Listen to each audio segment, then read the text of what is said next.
Friends, welcome back to our channel. 5ാം ക്ലാസ്സിലെ basic സയൻസിലെ അടിസ്ഥാന ശാസ്ത്രത്തിലെ 7ാമത്തെ പാഠഭാഗമായ ഇന്ദ്രിയജാലം എന്ന പാഠഭാഗമാണ് ഇന്ന് നമ്മൾ നോക്കാൻ പോകുന്നത്. അപ്പോൾ എന്തൊക്കെയാണ് ഈ ഒരു പാഠഭാഗത്ത് നമുക്ക് പഠിക്കാനുള്ളത്, എന്തൊക്കെയാണ് ഇതിലെ ആക്ടിവിറ്റീസ് എന്ന് നമുക്ക് ഈ ഒരു വീഡിയോയിലൂടെ നോക്കാം. 7ാമത്തെ പാഠഭാഗമാണ് ഇന്ദ്രിയജാലം. ഇവിടെ നോക്കൂ, കുറച്ച് മൃഗങ്ങളെ തന്നിട്ടുണ്ട് അല്ലേ. ഫസ്റ്റ് തന്നിട്ടുള്ളത് ഒരു നായക്കുട്ടിയെയാണ്. ഞാൻ ചെറിയ ശബ്ദം പോലും തിരിച്ചറിയുന്നു എന്ന് പറയുന്നുണ്ട്. നായക്കുട്ടിക്ക് അങ്ങനെ ഒരു പ്രത്യേകതയുണ്ട് നായക്കൾക്ക്. അടുത്തത് കഴുകനാണ്. വളരെ ദൂരെയുള്ള ഇരയെ പോലും എനിക്ക് കാണാൻ കഴിയും. അതും അതിനുള്ള ഒരു സ്പെഷ്യാലിറ്റിയാണ്. മറ്റൊന്ന് നോക്കൂ, നമ്മുടെ പൂമ്പാറ്റ പറയുന്നത് എൻ്റെ കാലുകൾ ഉപയോഗിച്ച് രുചി തിരിച്ചറിയാൻ കഴിയും. അതുപോലെ തന്നെ എനിക്ക് നേരിയ ഗന്ധം പോലും തിരിച്ചറിയാൻ കഴിയുമെന്നാണ് നമ്മുടെ കരടി പറയുന്നത്. പാമ്പ് പറയുന്നത് എൻ്റെ ശരീരം പാറ പോലെയാണെങ്കിലും എവിടെ തൊട്ടാലും ഞാൻ അറിയും എന്ന് പറയുന്നുണ്ട്. പാമ്പല്ല, മുതലയാണ്. ഓരോ ജീവിയും അവരെക്കുറിച്ച് പറഞ്ഞത് വായിച്ചില്ല. അപ്പോൾ ഓരോ ജീവികളും പറയുന്നത് അവരുടെ പ്രത്യേകതകളാണ് പറയുന്നത് അല്ലേ. ഇനി ചുറ്റുപാടുകൾ തിരിച്ചറിയുന്നതിന് ഈ ജീവികൾക്കുള്ള പ്രത്യേക കഴിവുകൾ എന്തൊക്കെയാണ്? ഓരോന്നിനും ഓരോ കഴിവുകളാണുള്ളത് അല്ലേ. മുതലയ്ക്ക് എന്താണ്, എവിടെ തൊട്ടാലും അറിയാൻ കഴിയും. പൂമ്പാറ്റയ്ക്ക് എന്താണ്, കാലുകൾ ഉപയോഗിച്ച് രുചി അറിയാൻ കഴിയും. കരടിക്ക് ഗന്ധം അറിയാൻ കഴിയും. അങ്ങനെ ഓരോരുത്തർക്കും ഓരോ പ്രത്യേക കഴിവുകളാണ് ഉള്ളത്. ഇവിടെ നോക്കൂ, ഇവിടെ ഓരോ ജീവികളും അവരുടെ അവയവം പ്രത്യേക കഴിവ് ഏതൊക്കെയാണെന്ന് കൊടുത്തിട്ടുണ്ട്. പരുന്തിന് കണ്ണെന്താണ്, ദൂരെ കാഴ്ചക്ക് വേണ്ടിയാണ്. പൂമ്പാറ്റയ്ക്ക് കാലുകളാണ് അല്ലെ, കാലുകളാണ് അവയവം. അതിൻ്റെ പ്രത്യേക കഴിവ് എന്ന് പറയുന്നത് രുചി അറിയാൻ കഴിയും. മുതലയ്ക്ക് ത്വക്കാണ്, സ്പർശം അറിയാൻ വേണ്ടി കഴിയും. നായയ്ക്ക് ചെവികള്, മൂക്കാണ്, കേൾവി, ഗന്ധം എന്നിവ അറിയാൻ വേണ്ടി സാധിക്കും. കരടിക്ക് മൂക്കാണ്, അതിനെന്താണ്, ഗന്ധം അറിയാൻ വേണ്ടി സാധിക്കും. അപ്പോൾ ആദ്യം തന്നെ കൂട്ടുകാരി ഈ ഒരു പട്ടിക പൂർത്തിയാക്കി കൊടുക്കുക. ഇനി കാഴ്ച, സ്പർശം, കേൾവി, ഗന്ധം, രുചി എന്നിവയിലൂടെ ചുറ്റുപാടുകളെ മനസ്സിലാക്കുന്നതിന് ഈ അവയവങ്ങൾ ജീവിയെ സഹായിക്കുന്നു. ഇതേപോലെ ചുറ്റുപാടുകളെ മനസ്സിലാക്കാൻ നമ്മെ സഹായിക്കുന്ന അവയവങ്ങൾ ഏതൊക്കെയാണ്? കണ്ണുകൊണ്ട് കാഴ്ച അറിയാൻ വേണ്ടി സാധിക്കും. ത്വക്ക് കൊണ്ട് സ്പർശം അറിയാൻ വേണ്ടി സാധിക്കും. ചെവികൾ കൊണ്ട് കേൾവി, മൂക്ക് കൊണ്ട് ഗന്ധം, നാവ് കൊണ്ട് രുചി. ഒന്നുകൂടെ പറയാം. കണ്ണ് കാഴ്ച, ത്വക്ക് സ്പർശം, ചെവികൾ കേൾവി, മൂക്ക് ഗന്ധം, നാവ് രുചി. ഇനി എന്താണ് ജ്ഞാനേന്ദ്രിയങ്ങൾ എന്നാണ് പറയുന്നത്? ചുറ്റുപാടുകളെ മനസ്സിലാക്കുന്നതിന് സഹായിക്കുന്ന വിവിധതരം അവയവങ്ങൾ ജന്തുക്കൾക്കുണ്ട്. ഈ അവയവങ്ങളാണ് ജ്ഞാനേന്ദ്രിയങ്ങൾ എന്ന് പറയുന്നത്. കണ്ണ്, ചെവി, മൂക്ക്, നാക്ക്, ത്വക്ക് എന്നിവയാണ് മനുഷ്യരുടെ ജ്ഞാനേന്ദ്രിയമായിട്ട് പറയുന്നത്. അപ്പോൾ മനുഷ്യരെ എന്താണ്, ചുറ്റുപാടുകളെ മനസ്സിലാക്കുന്നതിന് വേണ്ടിയിട്ടാണ് ഈ അവയവങ്ങൾ ഉപയോഗിക്കുന്നത്. ഇപ്പോൾ നമുക്ക് ഒരു കാണണമെങ്കിൽ എന്ത് വേണം, കണ്ണ് വേണം അല്ലേ. ഇനി ഒന്ന് എന്തെങ്കിലും സാധനം കഴിക്കണമെങ്കിൽ നമുക്ക് നാവ് വേണം, എന്നാലേ രുചി അറിയാൻ വേണ്ടി സാധിക്കുകയുള്ളൂ. ആരെങ്കിലും നമ്മളെ തൊട്ടാലോ എന്തെങ്കിലും സംഭവിച്ചാൽ നമുക്ക് ത്വക്ക് വേണം, എന്നാലേ നമുക്ക് അറിയാൻ വേണ്ടി സാധിക്കുകയുള്ളൂ. അപ്പോൾ ഇതിനെയൊക്കെയാണ് നമ്മൾ ജ്ഞാനേന്ദ്രിയം എന്ന് പറയുന്നത്. ഇനി ആരാണ് വിജയി? നമുക്കൊരു മത്സരം നടത്തിയാലോ എന്നാണ് പറയുന്നത്. ചിത്രത്തിലേതുപോലുള്ള ഒരു പൂട്ടും കുറച്ച് താക്കോലും മേശപ്പുറത്ത് വെക്കുക. കണ്ണുകെട്ടി യോജിച്ച താക്കോൽ തിരഞ്ഞെടുത്ത് പൂട്ട് തുറക്കുന്നതാണ് മത്സരം. മത്സരത്തിൽ പങ്കെടുക്കാൻ തയ്യാറുള്ളവരുടെ കണ്ണുകെട്ടണം. 30 സെക്കൻഡിനുള്ളിൽ പൂട്ട് തുറക്കുന്നവരാണ് വിജയി. കണ്ണുകെട്ടി പൂട്ട് തുറക്കാൻ ശ്രമിച്ച എല്ലാവരും വിജയിച്ചോ എന്ന് ചോദിക്കുന്നുണ്ട്. എല്ലാവരും വിജയിക്കുക? എല്ലാവരും ഒന്നും വിജയിക്കില്ല. അത്രയും എന്താ പറയുക, നന്നായിട്ട് ഒബ്സർവ് ചെയ്ത് നിരീക്ഷിക്കുന്ന ആളുകൾക്ക് മാത്രമേ വിജയിക്കാൻ വേണ്ടി സാധിക്കുകയുള്ളൂ. കണ്ണിൻ്റെ സഹായമില്ലാതെ വസ്തുക്കളെ തിരിച്ചറിയുന്നത് എളുപ്പമാണോ? എളുപ്പമല്ലേ അല്ലേ. കാരണം എന്താണ്, ഈ പൂട്ട് തുറക്കണമെങ്കിൽ ചാവി കറക്റ്റായിട്ട് തന്നെ നമ്മൾ കൊടുക്കണം. അല്ല എന്നുണ്ടെങ്കിൽ ഒരിക്കലും നമുക്ക് തുറക്കാൻ വേണ്ടി സാധിക്കില്ല. അപ്പോൾ കണ്ണുകളുടെ ചിത്രം വരച്ച് നിറം കൊടുക്കൂ. കണ്ണിൻ്റെ ഏറ്റവും പ്രധാനപ്പെട്ട ഭാഗം ഏത് എന്നാണ് ചോദിച്ചിട്ടുള്ളത്. ഏതാണ് കണ്ണിൻ്റെ ഏറ്റവും പ്രധാനപ്പെട്ട ഭാഗം ഏതാണെന്നാണ് കൂട്ടുകാർക്ക് തോന്നിയിട്ടുള്ളത്? ഇനി അടുത്തത് സ്ഥാനം മാറുമ്പോൾ എന്നുള്ളതാണ്. നമ്മുടെ കണ്ണുകൾ പോലെ തന്നെയാണല്ലോ മറ്റു ജീവികളുടെയും കണ്ണുകൾ. ചിത്രത്തിലെ ജീവികളുടെ കണ്ണുകളുടെ സ്ഥാനം ശ്രദ്ധിക്കൂ. കണ്ണിൻ്റെ ഈ സവിശേഷത എങ്ങനെയാണ് ജീവികൾക്ക് സഹായകമാകുന്നത്? എങ്ങനെയാണ് അവർക്ക് കറക്റ്റായിട്ട് കാണാൻ വേണ്ടി സാധിക്കും അല്ലേ. ജീവികളെ അവയുടെ കണ്ണിൻ്റെ അടിസ്ഥാനത്തിൽ കൂട്ടങ്ങളാക്കാനാണ് പറയുന്നത്. തലയുടെ മുൻവശത്ത് കണ്ണുള്ളവ, അതുപോലെ തന്നെ തലയുടെ വശങ്ങളിൽ കണ്ണുള്ളവ. അപ്പോൾ തലയുടെ മുൻവശത്ത് കണ്ണുകളുള്ളവ ആർക്കൊക്കെയാണ്? പൂച്ച, നായ, മൂങ്ങ, കഴുകൻ, കടുവ. ഒന്നുകൂടെ പറയാം. പൂച്ച, നായ, മൂങ്ങ, കഴുകൻ, കടുവ. ഇനി തലയുടെ വശങ്ങളിൽ കണ്ണുകളുള്ളവ മുയൽ, മത്സ്യം, മാന്, കുതിര, പ്രാവ്. ഇനി തലയുടെ മുൻവശത്ത് കണ്ണുകളുള്ള ജീവികൾക്ക് വസ്തുവിൻ്റെ സ്ഥാനവും അകലവും കൃത്യമായി തിരിച്ചറിയാൻ കഴിയുന്നു. കടുവ, സിംഹം തുടങ്ങിയ ജീവികളുടെ ഈ പ്രത്യേകത അവയെ ഇര പിടിക്കാൻ സഹായിക്കുന്നു. തലയുടെ വശങ്ങളിൽ കണ്ണുകളുള്ള ജീവികൾക്ക് 2 വശങ്ങളിലുള്ള കാഴ്ച സാധ്യമാകുന്നു. മാന്, മുയൽ തുടങ്ങിയ ജീവികൾക്ക് ശത്രുക്കളിൽ നിന്ന് രക്ഷ നേടാൻ ഈ പ്രത്യേകത സഹായിക്കുന്നു. ഇനി ഇവിടെ പൂച്ചയെക്കുറിച്ച് പറയുന്നുണ്ട്. പൂച്ചയുടെ കണ്ണിലെ കൃഷ്ണമണി പകൽ വെളിച്ചത്തിൽ ചുരുങ്ങിയും രാത്രിയിൽ പരമാവധി വികസിച്ചും കാണപ്പെടുന്നു. നേരിയ വെളിച്ചത്തിൽ പോലും അവയ്ക്ക് കാഴ്ച സാധ്യമാകും. പൂച്ചയുടെ കണ്ണുകളിൽ പ്രത്യേകതരം കോശങ്ങളുടെ ഒരു പാളിയുണ്ട്. അതാണ് രാത്രിയിൽ കണ്ണുകളുടെ തിളക്കത്തിന് കാരണം. രാത്രിയിൽ ഇര തേടുന്ന പല ജീവികളുടെയും കണ്ണുകൾക്ക് ഈ പ്രത്യേകതയുണ്ട്. അടുത്തത് മൂങ്ങയെ കുറിച്ചിട്ടാണ്. നമുക്കറിയാം മൂങ്ങ എന്താണ്. മൂങ്ങയ്ക്ക് തലയുടെ നേരെ മുൻഭാഗത്തായി വലിയ കണ്ണുകളാണുള്ളത്. കഴുത്ത് പുറകോട്ട് തിരിച്ച് പുറകിലെ കാഴ്ചകൾ കാണാനും മൂങ്ങയ്ക്ക് സാധ്യമാണ്. അടുത്തത് മരയോന്താണ്. മരയോന്തിന് ഒരേ സമയം കണ്ണുകളെ വ്യത്യസ്ത ദിശകളിലേക്ക് ചലിപ്പിച്ച് ചുറ്റുമുള്ള കാഴ്ചകൾ കാണാൻ കഴിയുന്നു. അപ്പോൾ ഓരോ ജീവികൾക്കും ഓരോ തരത്തിലാണ് കണ്ണുകൾ ഉപയോഗപ്രദമാവുന്നത് എന്ന് നമുക്ക് മനസ്സിലായി അല്ലേ. ഇനി എന്താണ് നേത്ര രോഗങ്ങളെ കുറിച്ചിട്ടാണ് പറയുന്നത്. ചെങ്കണ്ണ് പടരുന്നു. സംസ്ഥാനത്ത് ചെങ്കണ്ണ് ബാധിച്ച് ഒട്ടേറെ പേർ ചികിത്സ തേടുന്നുണ്ട്. കുട്ടികൾക്കിടയിലാണ് ഈ രോഗം വേഗത്തിൽ പകരുന്നത്. സമ്പർക്കത്തിലൂടെ പകരുന്ന രോഗമായതിനാൽ രോഗി ഉപയോഗിച്ച വസ്തുക്കൾ സ്പർശിക്കാതിരിക്കാൻ ശ്രദ്ധിക്കണം. മെഡിക്കൽ ഓഫീസർ പ്രാഥമികാരോഗ്യം നൽകുന്ന ഇതാണ്. അപ്പോൾ ചെങ്കണ്ണ് പടരുന്നുണ്ട്. അപ്പോൾ അത് എന്തൊക്കെയാണ് ചെയ്യേണ്ടത്, എങ്ങനെയാണ് നമ്മൾ എന്താ പറയുക, നന്നായിട്ട് പ്രിക്കോഷൻസ് എടുക്കണം എന്നൊക്കെയാണ് പറയുന്നത്. ആരോഗ്യ വകുപ്പിന്റെ നോട്ടീസ് ശ്രദ്ധിച്ചല്ലോ. ചെങ്കണ്ണിന്റെ ലക്ഷണങ്ങൾ എന്തെല്ലാമാണ്? ഒന്ന്, കണ്ണിൽ വേദന അനുഭവപ്പെടുന്നു. അടുത്തത് ചുവപ്പുണ്ടായിരിക്കും, ചൊറിച്ചിലുണ്ടായിരിക്കും, വീർത്ത കൺപോളകളായിരിക്കും, പുകച്ചിലുണ്ടായിരിക്കും. ഇതൊക്കെയാണ് പ്രധാനമായിട്ടുള്ള ലക്ഷണങ്ങൾ എന്ന് പറയുന്നത്. കണ്ണിനെ ബാധിക്കുന്ന മറ്റെന്തെങ്കിലും അസുഖങ്ങൾ നിങ്ങൾക്കറിയാമോ എന്നാണ് ചോദിച്ചിട്ടുള്ളത്. ഏതൊക്കെയാണ്? തിമിര, ഗ്ലൂക്കോമ, അതുപോലെ തന്നെ നിശാഗന്ധ, വർണ്ണാഗന്ധ, ഇതൊക്കെ ഹ്രസ്വദൃഷ്ടി, ദീർഘദൃഷ്ടി, ഇതൊക്കെ കണ്ണിനെ ബാധിക്കുന്ന രോഗങ്ങളാണ്. ഇനി ചിത്രം നിരീക്ഷിക്കൂ. ഇവിടെ എന്താണ്? ഡോക്ടറെ അടുത്ത് പോയിട്ട് നമ്മൾ വായിക്കുന്നല്ലേ, കണ്ണ് ഡോക്ടറെ അടുത്ത് പോകുമ്പോൾ ഉണ്ടാവുന്ന ഒരു ദൃശ്യമാണ് തന്നിട്ടുള്ളത്. കാഴ്ച പരിശോധനയ്ക്ക് ഉപയോഗിക്കുന്ന ഇത്തരം ചാർട്ട് നിങ്ങൾ കണ്ടിട്ടുണ്ടോ? ഇതേപറ്റിയുള്ള വിവരങ്ങളാണ്. ഇതിനെ സ്നെല്ലൻ ചാർട്ട് എന്നാണ് പറയുന്നത്. കാഴ്ച പരിശോധിക്കാൻ സാധാരണയായി ഉപയോഗിച്ചു വരുന്ന ഈ ചാർട്ടിൽ പല വലിപ്പത്തിലുള്ള അക്ഷരങ്ങളാണുള്ളത്. മുകളിൽ നിന്ന് താഴേക്ക് വരുന്തോറും വലിപ്പം കുറഞ്ഞു വരുന്ന രീതിയിലാണ് അക്ഷരങ്ങൾ ക്രമീകരിച്ചിരിക്കുന്നത്. 1862 ഡച്ച് നേത്രരോഗ വിദഗ്ധനായ ഹെർമൻ സ്നെല്ലനാണ് ഇത് തയ്യാറാക്കിയത്. അതുകൊണ്ടാണ് അദ്ദേഹത്തിന്റെ പേരിൽ ഇത് അറിയപ്പെടുന്നത്. ഇനി കാഴ്ചക്ക് വെല്ലുവിളി നേരിടുന്നവർ ആരൊക്കെയാണ്? കാഴ്ചക്ക് വെല്ലുവിളി നേരിടുന്ന വ്യക്തികൾ എങ്ങനെയാണ് ചുറ്റുപാടുകളെ തിരിച്ചറിയുന്നത്? വ്യത്യസ്ത കറൻസി നോട്ടുകൾ പരിശോധിക്കും. അവ എങ്ങനെയെല്ലാം വ്യത്യാസപ്പെട്ടിരിക്കുന്നു? എല്ലാം ഒരേപോലെയാണോ? അല്ല. ഇവയിലെ ഏതെല്ലാം സവിശേഷതകളാണ് നോട്ട് തിരിച്ചറിയാൻ കാഴ്ച വെല്ലുവിളി നേരിടുന്നവരെ സഹായിക്കുന്നത്? എന്താണ്? ഒന്ന്, അതിൻ്റെ നിറം. മറ്റൊന്ന്, അതിൽ എഴുതിയ നമ്പർ അല്ലെ, അല്ലെങ്കിൽ എന്തെങ്കിലും ചിത്രം. ഇതൊക്കെയാണ് പ്രധാനമായിട്ടും നമുക്ക് കാഴ്ച മനസ്സിലാക്കാൻ വേണ്ടി ഏറ്റവും നല്ല അടയാളങ്ങൾ എന്ന് പറയുന്നത് അല്ലെ. അപ്പോൾ അവിടെ ചിത്രങ്ങൾ, തീവണ്ടിയിലെ സീറ്റ് നമ്പർ, ഫുട്പാത്തിലെ ടൈലും തന്നിട്ടുണ്ട്. എന്താണ് ഇവയുടെ പ്രത്യേകത? കാഴ്ച വെല്ലുവിളി നേരിടുന്നവർ ഇവ എങ്ങനെയാണ് ഗുണകരമാവുന്നത് എന്നാണ് ചോദിച്ചിട്ടുള്ളത്. എങ്ങനെയാണ്? കാഴ്ച വെല്ലുന്നവർക്ക് സീറ്റ് നമ്പറുകളും ബ്രെയിനിൽ അടയാളപ്പെടുത്തിയിരിക്കുന്നത് അവർക്ക് പെട്ടെന്ന് മനസ്സിലാക്കിയെടുക്കാൻ വേണ്ടി സാധിക്കും. അതുപോലെ തന്നെ ഫുട്പാത്തിൽ ഇത്തരത്തിലുള്ള യെല്ലോ കൊടുക്കുമ്പോൾ എന്താണ്? അവർക്ക് ആ മുകൾ ഭാഗത്തുള്ള പരുപ്പൻ വിധത്തിൽ നിർമ്മിച്ചിരിക്കുന്നത് മനസ്സിലാക്കാനും സാധിക്കും.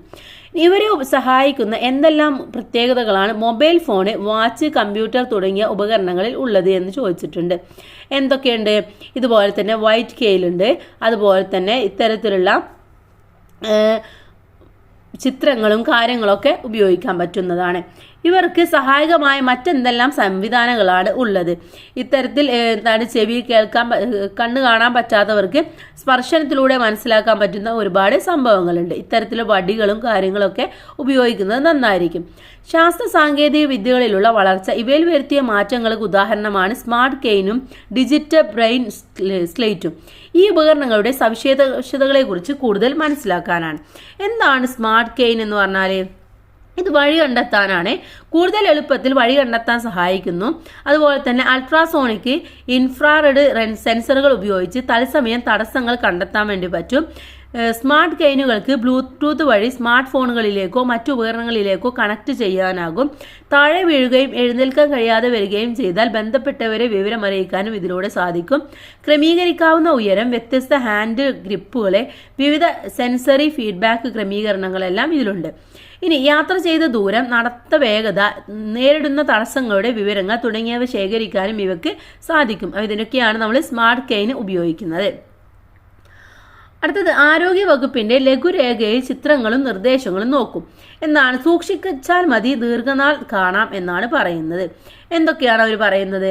കണ്ണിന്റെ ആരോഗ്യത്തിന് വേണ്ടി നമ്മൾ ചെയ്യേണ്ടത് കണ്ണുകൾ തിരുമാതിരിക്കുക, മങ്ങിയ വെളിച്ചത്ത് TV കാണാതിരിക്കുക, കണ്ണിനുള്ളിൽ സ്പർശിക്കാതിരിക്കുക, ദീർഘനേരം മൊബൈൽ ഫോൺ, കമ്പ്യൂട്ടർ, TV തുടങ്ങിയവ ഉപയോഗിക്കാതിരിക്കുക, മറ്റുള്ളവർ ഉപയോഗിച്ച തൂവാലകൾ ഉപയോഗിക്കാതിരിക്കുക, ആവശ്യത്തിന് വെളിച്ചം ലഭിക്കുന്ന സ്ഥലത്തിരുന്ന് വായിക്കുക, കണ്ണിന്റെ പ്രശ്നങ്ങൾ നേരത്തെ തിരിച്ചറിയാൻ ഇടയ്ക്കിടെ കാഴ്ച പരിശോധന നടത്തുക, ഇലക്കറികളും പഴങ്ങളും പച്ചക്കറികളും അടങ്ങിയ ആഹാരം കഴിക്കുക. ഇതൊക്കെ കണ്ണിന്റെ ആരോഗ്യത്തിന് വേണ്ടി നമ്മൾ ചെയ്യേണ്ട കാര്യങ്ങളാണ്. ഇങ്ങനെ ചെയ്തു കഴിഞ്ഞാൽ നമുക്ക് ഒരുപാട് കാലം കാണാൻ വേണ്ടിയിട്ട് സാധിക്കുമെന്നാണ് പറയുന്നത്. ഈ നിർദ്ദേശങ്ങളെല്ലാം നിങ്ങൾ പാലിക്കുന്നുണ്ടല്ലോ. കണ്ണിന്റെ ആരോഗ്യത്തിന് നാം പാലിക്കേണ്ട ആരോഗ്യശീലങ്ങൾ എന്തെല്ലാമാണെന്ന് ശാസ്ത്ര പുസ്തകത്തിൽ എഴുതും. മേലെ പറഞ്ഞ കാര്യങ്ങളൊക്കെ ഒന്ന് പുസ്തകത്തിൽ എടുത്ത് എഴുതിയാൽ മതി. ഇനി അടുത്തത് കേട്ടറിഞ്ഞ് എന്നുള്ളത്. അപ്പോൾ കണ്ണിനെ കുറിച്ച് കഴിഞ്ഞു. ഇനി കേൾവിയെ കുറിച്ചിട്ടാണ് അടുത്തതായിട്ട് നമ്മൾ നോക്കാൻ പോകുന്നത്. ചിത്രത്തിലെ കണ്ണ് കെട്ടിയ കുട്ടി എങ്ങനെയാവും ചുറ്റുമുള്ള കൂട്ടുകാരുടെ സ്ഥാനം മനസ്സിലാക്കുന്നത്? എങ്ങനെയാണ്? അവരുടെ ശബ്ദം കേട്ടുകൊണ്ട് മനസ്സിലാക്കാൻ വേണ്ടി സാധിക്കും. അല്ല എന്നുണ്ടെങ്കിൽ തൊട്ട് നോക്കിക്കൊണ്ട് മനസ്സിലാക്കാൻ വേണ്ടി സാധിക്കും. കാഴ്ചയോടൊപ്പം കേൾവിയും ചേരുമ്പോഴല്ലേ നമുക്ക് ചുറ്റുപാടിനെ നന്നായി മനസ്സിലാക്കാൻ പറ്റുന്നത് ആണല്ലേ. ഇനി കേൾക്കാൻ സഹായിക്കുന്ന ഇന്ദ്രിയമായ ചെവി സംരക്ഷിക്കുന്നതിന് നമ്മൾ വേണ്ടത്ര പ്രാധാന്യം നൽകുന്നുണ്ടോ എന്ന് നമ്മളൊന്ന് ചിന്തിച്ചു നോക്കാം. അപ്പോൾ ഇവിടെ ഒരു കുട്ടി പറയുന്നുണ്ട്, അയ്യോ ചെവി വേദനിക്കുന്നു എന്ന് പറയുന്നു. അപ്പം അമ്മ പറയാണ്, വാ ഡോക്ടറെ കാണാം എന്ന് പറയാണ്. അപ്പോൾ മുത്തച്ഛൻ പറയാണ്, കുറച്ച് എണ്ണ ചൂടാക്കി ഒഴിച്ചോളൂ എന്ന് പറയാണ്. അപ്പോൾ ഇവിടെ മുത്തച്ഛൻ നിർദ്ദേശിച്ചത് ശരിയായ പരിഹാരമാണോ എന്നാണ് നിങ്ങൾക്ക് തോന്നുന്നത്? അല്ല. കാരണം എന്താണ്? അങ്ങനെ ഒഴിച്ചു കഴിഞ്ഞാൽ നമ്മുടെ ചെവിയുടെ ഉള്ളിലെ ഒരുപാട് അവയവങ്ങൾക്ക് എന്തെങ്കിലും തകരാറ് സംഭവിക്കാനുള്ള സാധ്യത കൂടുതലാണ്.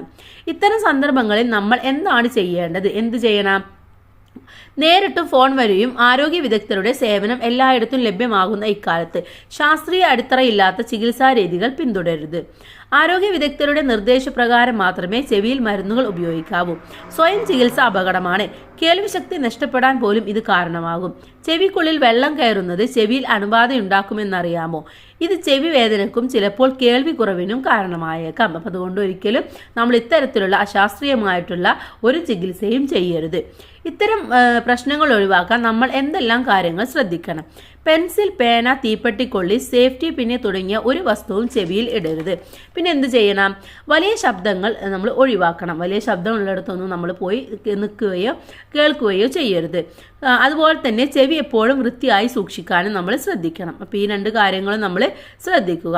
ഇനി അടുത്തത് ശ്രവണ സഹായികളെ കുറിച്ചിട്ടാണ് പറയുന്നത്. ഹിയറിംഗ് എയ്ഡ്സിനെ കുറിച്ചിട്ടാണ്. പല കാരണങ്ങളാലും കേൾവി കുറവുണ്ടാകാറുണ്ട്. ഇത് പരിഹരിക്കാനുള്ള ഉപകരണമാണ് ശ്രവണ സഹായികൾ എന്ന് പറയുന്നത്. ചില ആളുകൾക്ക് എന്താണ്, ചെവിയൊന്നും കേൾക്കില്ല. അപ്പം അത്തരം ആളുകൾക്ക് കേൾക്കണമെങ്കിൽ നമ്മൾ ഹിയറിംഗ് എയ്ഡ്സ് അഥവാ ശ്രവണ സഹായികളെ ഉപയോഗിക്കണം. ശബ്ദത്തിന്റെ ഉച്ചത കൂട്ടാനും വ്യക്തത വരുത്താനും പ്രത്യേക സംവിധാനങ്ങളുള്ള വിവിധതരം ശ്രവണ സഹായികൾ ഇന്ന് ലഭ്യമാണ്. ഒന്നാണ് ക്ലോക്ലിയർ ഇംപ്ലാന്റ് ശസ്ത്രക്രിയ എന്ന് പറയുന്നത്. ജന്മനായുള്ള കേൾവി തകരാറുകൾ പരിഹരിക്കാനുള്ള മാർഗമാണ് കോക്ലിയർ ഇംപ്ലാന്റ് ശസ്ത്രക്രിയ. ചെവിക്കുള്ളിലെ കോക്ലിയ മാറ്റിവെക്കുന്ന ശസ്ത്രക്രിയയാണിത്. ഇനി അടുത്തത് മണം അറിയുന്നതിനെ കുറിച്ചിട്ടാണ്. ഇപ്പോൾ ചെവിയും കഴിഞ്ഞു, നമ്മുടെ കണ്ണും കഴിഞ്ഞു. അടുത്തത് മണത്തിനെ കുറിച്ചിട്ടാണ്. ഇവിടെ എന്താണ്, ഒരു കുട്ടി പറയാണ്, ജലദോഷം ഉള്ളതുകൊണ്ട് എനിക്ക് മണം കിട്ടുന്നില്ല എന്ന് പറയാണ്. അപ്പോൾ ആൺകുട്ടി പറയുന്നത് ഹായ് നല്ല മണം എന്ന് പറയുന്നുണ്ടല്ലേ. ഇനി എന്തായിരിക്കും ജലദോഷം വരുമ്പോൾ മണം അറിയാതിരിക്കാനുള്ള കാരണം? കാരണം എന്താണ്? നമ്മുടെ മൂക്ക് അടയാണല്ലേ, അതുകൊണ്ടാണ് നമുക്ക് അറിയാത്തത്. മൂക്കിനുള്ളിൽ എപ്പോഴും ഈർപ്പം അനുഭവപ്പെടാറില്ലേ? ഒരു സ്രവം ഉൽപ്പാദിപ്പിക്കപ്പെടുന്നതാണ് ഇതിനു കാരണം.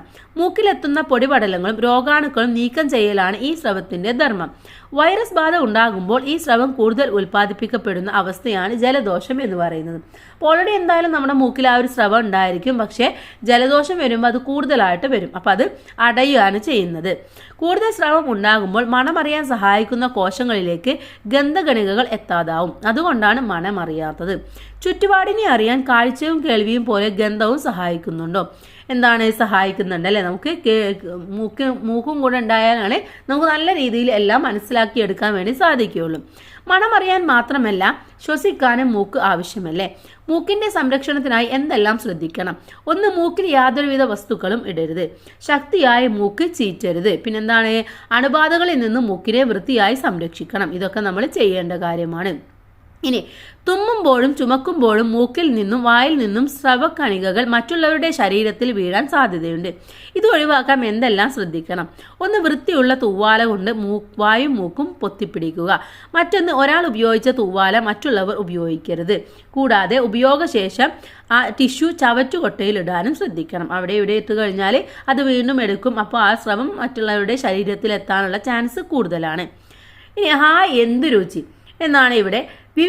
ചിത്രത്തിലെ വിവിധ ഭക്ഷണ പദാർത്ഥങ്ങൾ കണ്ടില്ലേ? ഇവക്കെല്ലാം ഒരേ രുചിയാണോ? ആണോ? അല്ല. ചോറിന് വേറെ രുചി, സാമ്പാറിന് വേറെ രുചി, പായസത്തിനാണെങ്കിൽ വേറെ ടേസ്റ്റ്, പപ്പടം വേറെ, ഉപ്പേരി വേറെ, അല്ല എല്ലാത്തിനും വേറെ വേറെ ടേസ്റ്റുകളാണ്, രുചികളാണ് ഉള്ളത്. നന്നായി ചവച്ചരച്ച് കഴിക്കുമ്പോഴാണല്ലോ അല്ലാത്തപ്പോഴാണോ ഭക്ഷണ പദാർത്ഥങ്ങളുടെ ശരിയായ രുചി അറിയാൻ കഴിയുന്നത്? എന്തുകൊണ്ട്? എന്താണ്? ഭക്ഷണം ചവച്ചരച്ച് നന്നായിട്ട് കഴിക്കുമ്പോൾ നമുക്ക് കൂടുതൽ രുചി അറിയാൻ കഴിയും. അല്ല എന്നുണ്ടെങ്കിലും നമുക്ക് ആ രുചിയുടെ ചെറിയ കണികകളൊക്കെ അറിയാൻ വേണ്ടി സാധിക്കും. ഭക്ഷണ പദാർത്ഥങ്ങൾ ഉമിനീരിലറിഞ്ഞ് നാവിലുള്ള സ്വാദുമുകുളങ്ങളെ ഉത്തേജിപ്പിക്കുമ്പോഴാണ് നമ്മൾ രുചി അറിയുന്നത്. ഒരു ദിവസം കഴിക്കുന്ന ഭക്ഷണത്തിലെ രുചികൾ പട്ടികപ്പെടുത്തും. ഇവിടെ ഉള്ളത് എന്താണ്? ഒന്ന്, നാരങ്ങാച്ചാർ. നാരങ്ങാച്ചാറിൻ്റെ രുചി എന്ന് പറയുന്നത് പുളിയാണ്. മാമ്പഴത്തിന് മധുരമാണ്. പാവക്ക തോരനോ കയ്പ്പാണ്, അല്ലേ? ഇനി വേറെ ഏതെങ്കിലും ഒരെണ്ണത്തിൻ്റെ പേരും എഴുതുക, അതിൻ്റെ രുചിയും നിങ്ങൾക്ക് എഴുതാം. രുചി അറിയാൻ മാത്രമാണോ നാവ് സഹായിക്കുന്നത്? മറ്റെന്തെല്ലാമാണ് നാവിൻ്റെ ധർമ്മങ്ങൾ? എന്തൊക്കെയാണ്? ഒന്ന്, സംസാരിക്കുക. മറ്റൊന്ന് എന്താണ്? ഭക്ഷണം ചവച്ചരക്കുക, വായ വൃത്തിയാക്കുക. ഇതൊക്കെ നാവിൻ്റെ ധർമ്മമാണ്. നാവിൻ്റെ ആരോഗ്യത്തിനായി നാം എന്തെല്ലാം ശ്രദ്ധിക്കണം? ചൂടോ തണുപ്പോ അധികമുള്ള വസ്തുക്കൾ കഴിക്കാതിരിക്കുക.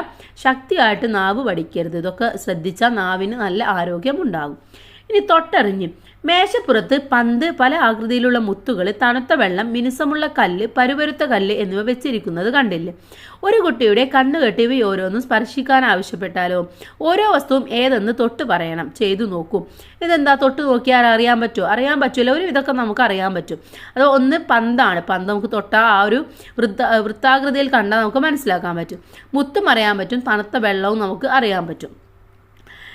ഇനി എല്ലാം തിരിച്ചറിയാൻ സാധിച്ചോ? എങ്ങനെയാണ് ഇവ തിരിച്ചറിഞ്ഞത്? സ്പർശനത്തിലൂടെ എന്തെല്ലാം തിരിച്ചറിയാം? ഏത് അവയവമാണ് ഇതിന് സഹായിക്കുന്നത്? ഏതാണ്? ത്വക്കാണ് ഇതിന് സഹായിക്കുന്നത്, അല്ലെ? കൈ കൊണ്ടാണ് അറിയുന്നത്, പക്ഷേ കയ്യിൽ എന്താണ്? ത്വക്കാണ് ഉള്ളത്. സ്പർശനത്തിലൂടെ വസ്തുക്കളെ തിരിച്ചറിയാൻ സഹായിക്കുന്ന അവയവമാണ് ത്വക്ക്. ചൂട്, തണുപ്പ് തുടങ്ങിയവ അറിയുന്നതിനും ത്വക്ക് സഹായിക്കുന്നു. ശരീരത്തിലെ ഏറ്റവും വലിയ അവയവമാണ് ത്വക്ക്. ശരീരത്തിനുള്ളിലേക്ക് രോഗാണുക്കൾ പ്രവേശിക്കാതെ ത്വക്ക് തടയുന്നു. ശരീരത്തിന്റെ ചൂട് നിയന്ത്രിക്കുന്നതിലും വിയർപ്പിലൂടെ മാലിന്യം പുറന്തള്ളുന്നതിനും ത്വക്കിന് പങ്കുണ്ട്. ഇനി എങ്ങനെയാണ് ത്വക്കിന്റെ സംരക്ഷണം എന്നതാണ് അടുത്തതായിട്ട് നോക്കുന്നത്. ത്വക്കിന്റെ സംരക്ഷണത്തിനായി നാം എന്തെല്ലാം ശ്രദ്ധിക്കണം? ഒന്ന്, ത്വക്ക് വൃത്തിയായി സൂക്ഷിക്കണം. ആവശ്യത്തിന് വെള്ളം കുടിക്കണം. ത്വക്കിന്റെ ആരോഗ്യത്തിന് സഹായിക്കുന്ന ഇലക്കറികൾ, പഴങ്ങൾ എന്നിവ ഭക്ഷണത്തിൽ ഉൾപ്പെടുത്തണം. ഇനി ജ്ഞാനേന്ദ്രിയങ്ങളുടെ പ്രവർത്തനങ്ങളെയും സംരക്ഷണത്തെയും കുറിച്ച് കൂടുതൽ കാര്യങ്ങൾ അറിയുന്നതിന് വേണ്ടി ആരോഗ്യ പ്രവർത്തകനുമായി ഒരു അഭിമുഖം നടത്താം. നിങ്ങൾക്ക് സംശയങ്ങളെല്ലാം ചോദിക്കാൻ ചോദ്യാവലി തയ്യാറാക്കാൻ വേണ്ടി പറയുന്നുണ്ട്. അപ്പോൾ എന്തൊക്കെ ചോദിക്കാം? നമുക്ക് ഒരുപാട് കാര്യങ്ങൾ ചോദിക്കാനുണ്ടാവും, അല്ലേ? 2-3 ചോദ്യം പറഞ്ഞു തരാം. എങ്ങനെയാണ് ജ്ഞാനേന്ദ്രിയങ്ങൾ പ്രവർത്തിക്കുന്നത്? ജ്ഞാനേന്ദ്രിയങ്ങൾക്ക് വരുന്ന പ്രധാന പ്രശ്നങ്ങൾ എന്തൊക്കെയാണ്? എങ്ങനെയാണ് ജ്ഞാനേന്ദ്രിയങ്ങൾ സംരക്ഷിക്കേണ്ടത്? ഇത്തരത്തിലുള്ള ചോദ്യങ്ങളൊക്കെ നിങ്ങൾക്ക് ചോദിക്കാം.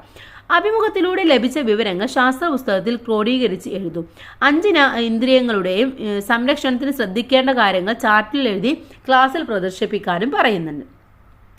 അപ്പോൾ ഇതാണ് നമ്മുടെ ഈ ഒരു പാഠഭാഗം എന്ന് പറയുന്നത്. ജ്ഞാനേന്ദ്രിയങ്ങളെ കുറിച്ചിട്ടാണ് നമ്മൾ ഇപ്പോൾ പഠിച്ചിട്ടുള്ളത്. 5 ജ്ഞാനേന്ദ്രിയങ്ങളാണുള്ളത്. 5നെ കുറിച്ചിട്ടും അതിൻ്റെ സംരക്ഷണത്തെ കുറിച്ചിട്ടും നമ്മൾ പഠിച്ചു. അപ്പോൾ ഇത്രയുമാണ് പാഠഭാഗം. ഇതോടുകൂടി ഈ ഒരു പാഠഭാഗം കഴിഞ്ഞു. ഇനി ഇതിലെ വിലയിരുത്താം എന്ന പ്രവർത്തനമാണ് നമുക്ക് അടുത്ത വീഡിയോയിൽ ഡിസ്കസ് ചെയ്യാം. അത് കഴിഞ്ഞ് നമുക്ക് അടുത്ത പാഠഭാഗമായിട്ടുള്ള ജന്തുജാലങ്ങൾ എന്ന പാഠഭാഗവും ഉടൻ തന്നെ അപ്ലോഡ് ചെയ്യാം. അപ്പോൾ എല്ലാ കൂട്ടുകാർക്കും താങ്ക്സ് ഫോർ വാച്ചിങ്.